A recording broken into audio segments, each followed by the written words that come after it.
दोस्तों आज की वीडियो में हम मिल्केन का ऑयल ड्रॉप एक्सपेरिमेंट देखेंगे।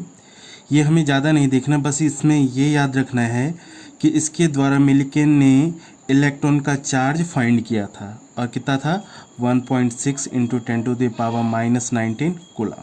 ठीक है, इस मॉडल के द्वारा, इस एक्सपेरिमेंट के द्वारा मिल्केन ने क्या करा था, इलेक्ट्रॉन का चार्ज फाइंड किया था। ठीक है, इसके बाद हमारे पास जो अगली थ्योरी आनी है वो है थॉम्सन का एटॉमिक मॉडल। ठीक है, ये भी आसान सा है और पहला है, ये फर्स्ट एटॉमिक मॉडल है जिसने हमें एटॉम के बारे में बताया था। ठीक है, यानी परमाणु के बारे में बताया था। उसने क्या कहा कि एक परमाणु जो है वो एक तरबूज की तरह है। ठीक है, वाटरमेलन की तरह है। इसमें क्या कहा उसने कि ये जो अणु है ये इसमें धनावेश पूरी तरीके से विस्तारित है और इलेक्ट्रॉन कहीं कहीं पर धसे हुए हैं, जैसे तरबूज में बीज धसे हुए होते हैं।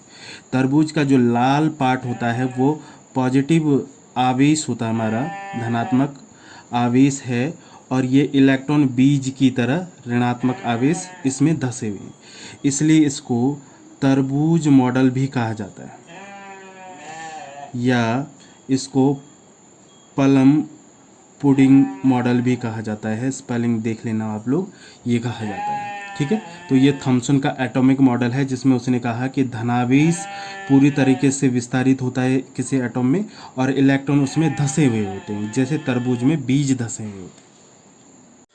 अगला जो टॉपिक है हमारे पास वो है रदरफोर्ड स्कैटरिंग एक्सपेरिमेंट। इसमें इन्होंने अल्फा कण का प्रकीर्णन किया था सोने की पतली पन्नी पर। ठीक है, और इसमें हमें ये देखना कि अल्फा पार्टिकल है क्या। तो अल्फा जो पार्टिकल है उसे हम हीलियम का न्यूक्लियस या नाभिक कह सकते हैं, और इसमें जो इसका चार्ज होता है वो होता है इस पर +2। ठीक है, यानी 2 प्रोटॉन होते हैं इस पर, और इसमें जो मास होता है इसका उसको हम 4 यूनिट कह सकते हैं, या यूनिट में यहाँ पर हम AMU लिख सकते हैं, जिसको हम कहते हैं एटॉमिक मास यूनिट। ये याद रख लेना, AMU का मतलब क्या होता है, एटॉमिक मास यूनिट। ठीक है, तो यहाँ पे हम सबसे पहले एक अल्फा पार्टिकल सोर्स ले लेते हैं जिसमें से अल्फा कणों का बौछार की जाती है सोने की पतली पन्नी पर, और आप लोग यहाँ पे देखेंगे कि इसमें जो अल्फा कण है वो इस तरीके से कुछ प्रकीर्णन इसका हो जाता है, विक्षेपित ये अपने मार्ग से हो जाते हैं और कुछ सीधे ही निकल जाते हैं। तो इसमें ये कहा गया कि 99% हमारे जो अल्फा कण हैं वो सीधे निकल जाते हैं और कुछ संख्या में वो अपने मार्ग से विक्षेपित हो जाते हैं। तो ये रदरफोर्ड का अल्फा कणों का प्रकीर्णन प्रयोग है। ठीक है, और इसके कुछ ऑब्जर्वेशन हैं जो हमें देखने हैं। तो ऑब्जर्वेशन है रदरफोर्ड के, उन्होंने देखा कि जो अधिकांश अल्फा कण हैं, यानी 99.9% जो अल्फा कण हैं वो सीधे ही पन्नी से निकल जाते हैं। अर्थात जो अल्फा कणों के मार्ग में धातु की पन्नी से जो निकलते समय जो विचलन है वो क्या है, नहीं होता है, यानी शून्य है। ठीक है, वो विचलन नहीं होता है उनका मार्ग से। अतः उन्होंने क्या कहा कि जो परमाणु का अधिकांश भाग है वो रिक्त है। ठीक है, उन्होंने क्या कहा कि जो अधिकांश अल्फा कण है वो सीधे ही मार्ग से निकल जाते हैं, उनका जो धातु की पन्नी के कारण जो विचलन है वो क्या है, शून्य है या विचलन नहीं होता है।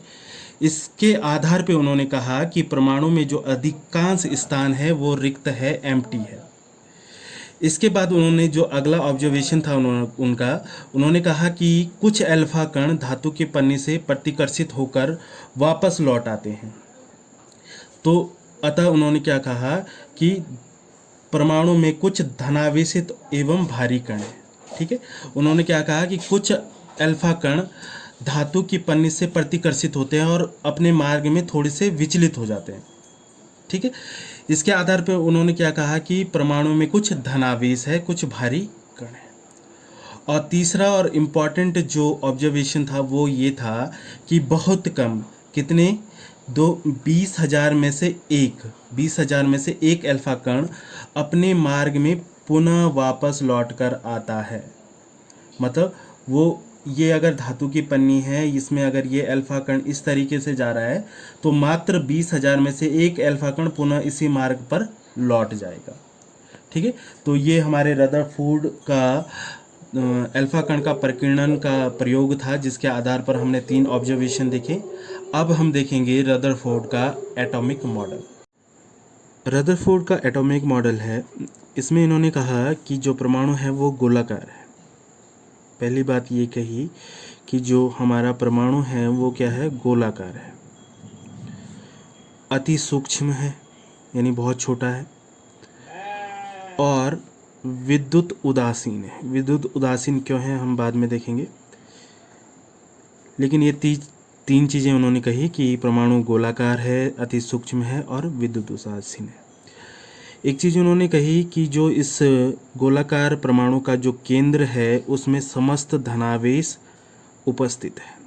धनावेश कहाँ उपस्थित है, केंद्र में, और इस केंद्र को उन्होंने कहा नाभिक। साथ में एक चीज़ और कही कि इस केंद्र में मैक्सिमम समस्त द्रव्यमान का अधिकांश भाग उपस्थित है। समस्त भी हम कह सकते हैं। इस परमाणु का जो अधिकतम भाग है वो यहाँ है, उपस्थित है नाभिक में। इसका अधिकतम आयतन, अधिकतम द्रव्यमान, और साथ में क्या कहा, धनावेश। उन्होंने कहा जो इलेक्ट्रॉन है इसके चारों ओर क्या कर रहे हैं, चक्कर लगा रहे हैं। ठीक है, इंपॉर्टेंट बात क्या है कि इलेक्ट्रॉन इस नाभिक के चारों ओर चक्कर लगा रहे हैं। ये इस किस आधार पर कही, ये हम देखेंगे थोड़ा सा। उन्होंने देखा कि जो केंद्र है उस पर धनावेश है और इलेक्ट्रॉन क्या है यहाँ पर उपस्थित है, इस पे क्या है, ऋणावेश है। अब धनावेश और ऋणावेश अगर किसी सूक्ष्म दूरी पर उपस्थित हो तो उनके बीच में एक विद्युत स्थैतिक बल लगता है। साथ में हम ये कह सकते हैं आकर्षण बल, क्योंकि विपरीत आवेश है तो कौन सा बल लग जाएगा, आकर्षण बल। अगर आकर्षण बल लग रहा है तो ये इलेक्ट्रॉन इसमें आना चाहिए, नाभिक में आ जाना चाहिए, लेकिन ऐसा तो होता नहीं, ये घूम रहे। तो इन्होंने क्या कहा कि इसके गति होने के कारण इसमें जो ये वाला बल है इस गति, वृत्तीय गति में काम आ रहा है, और इस वृत्तीय गति के कारण जो बल है उत्पन्न होगा यहाँ पर, इसको इन्होंने कहा सेंट्रीपिटल फोर्स। सेंट्रीपिटल फोर्स, जिसे हिंदी में हम कह लेते हैं अभिकेंद्रीय बल। ठीक है, तो इस इलेक्ट्रॉन की वृत्तीय गति के कारण एक सेंट्रीपिटल फोर्स उत्पन्न होगा जो इस विद्युत स्थैतिक आकर्षण बल को क्या करेगा, संतुलित करेगा। ठीक है, इस कारण यहाँ क्या करते हैं, वृत्तीय गति करते हैं। दूसरी बात, हमने विद्युत उदासीन इसलिए कहा क्योंकि जितनी संख्या में यहाँ पे धनावेश है उतनी संख्या में यहाँ क्या होगा, ऋणावेश होगा। इस कारण से ये परमाणु क्या हो जाएगा, विद्युत उदासीन हो जाएगा। ठीक है, तो परमाणु में दो चीज़ें यहाँ पे निकल आई, एक इलेक्ट्रॉन और एक प्रोटॉन। ठीक है, तो अब हमने यहाँ पे ये देख लिया कि सेंट्रीपिटल फोर्स कैसे आया। ठीक है, अब इसमें एक चीज़ और है कि इस समय पर सिर्फ यहाँ पे इलेक्ट्रॉन और प्रोटॉन ही ज्ञात थे, न्यूट्रॉन की खोज बाद में हुई।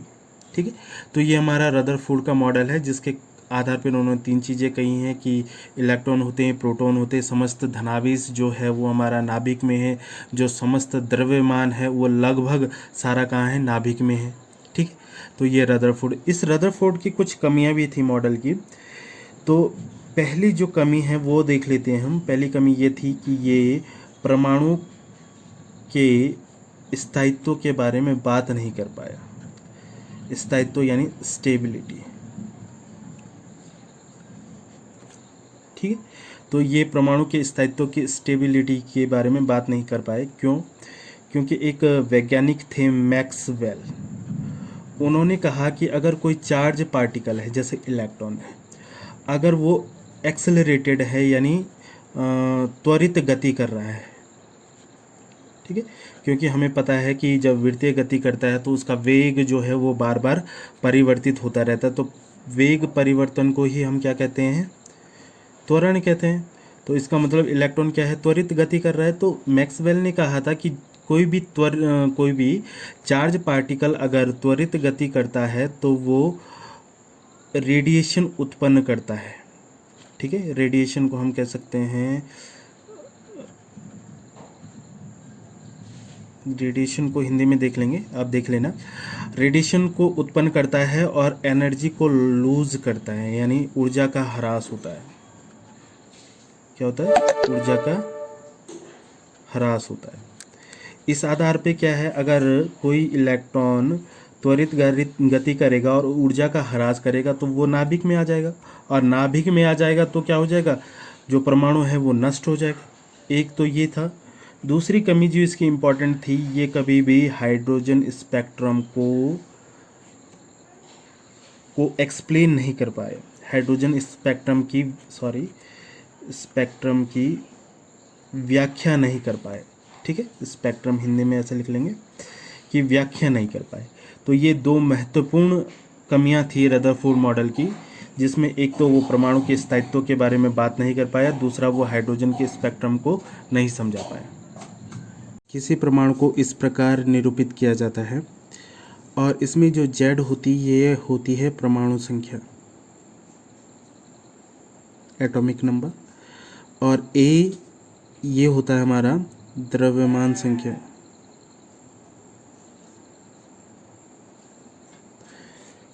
अब हम थोड़ा सा देखेंगे कि परमाणु संख्या क्या होती है। तो परमाणु जो संख्या होती है वो प्रोटॉनों की संख्या के बराबर होती है। हम ये भी कह सकते हैं कि इलेक्ट्रॉनों की संख्या के बराबर होती है, लेकिन इलेक्ट्रॉनों की संख्या के बराबर तब होगा जब हमारा एटॉम क्या होगा, न्यूट्रल होगा, उदासीन होगा, उस पर कोई चार्ज नहीं होना चाहिए। जैसे हम थोड़ा सा देख लेंगे, सोडियम का परमाणु क्रमांक 11 होता है, तो इसमें प्रोटॉन की संख्या जो होगी वो 11 होगी, इलेक्ट्रॉन की जो संख्या होगी वो 11 होगी। लेकिन कभी कभी हमें एक आयन भी दिया जाता है Na+, तो यहाँ पे प्रोटॉन की संख्या जो होगी वो 11 होगी, लेकिन इलेक्ट्रॉन की संख्या जो होगी वो क्या होगी, 10 होगी। इसने एक इलेक्ट्रॉन क्या कर दिया, अपना डोनेट कर दिया, दान कर दिया, इसके कारण यहाँ पे क्या है, प्लस चार्ज है। अगर माइनस चार्ज आता है, जैसे क्लोरीन पे माइनस चार्ज होता है, इसका परमाणु क्रमांक 17 होता है, तो प्रोटॉन की संख्या तो क्या होगी यहाँ 17, लेकिन इलेक्ट्रॉन की बात करेंगे तो यहाँ क्या हो जाएगा 18। ठीक है, तो ये हमारा परमाणु संख्या का है। तो परमाणु संख्या बराबर क्या होता है, प्रोटॉनों की संख्या बराबर इलेक्ट्रॉनों की संख्या, लेकिन इलेक्ट्रॉनों की संख्या कब होगी, जब उदासीन होगी। ठीक है, इसी तरीके से हम देखेंगे द्रव्यमान संख्या। ठीक है, तो द्रव्यमान संख्या क्या होती है, प्रोटॉनों की संख्या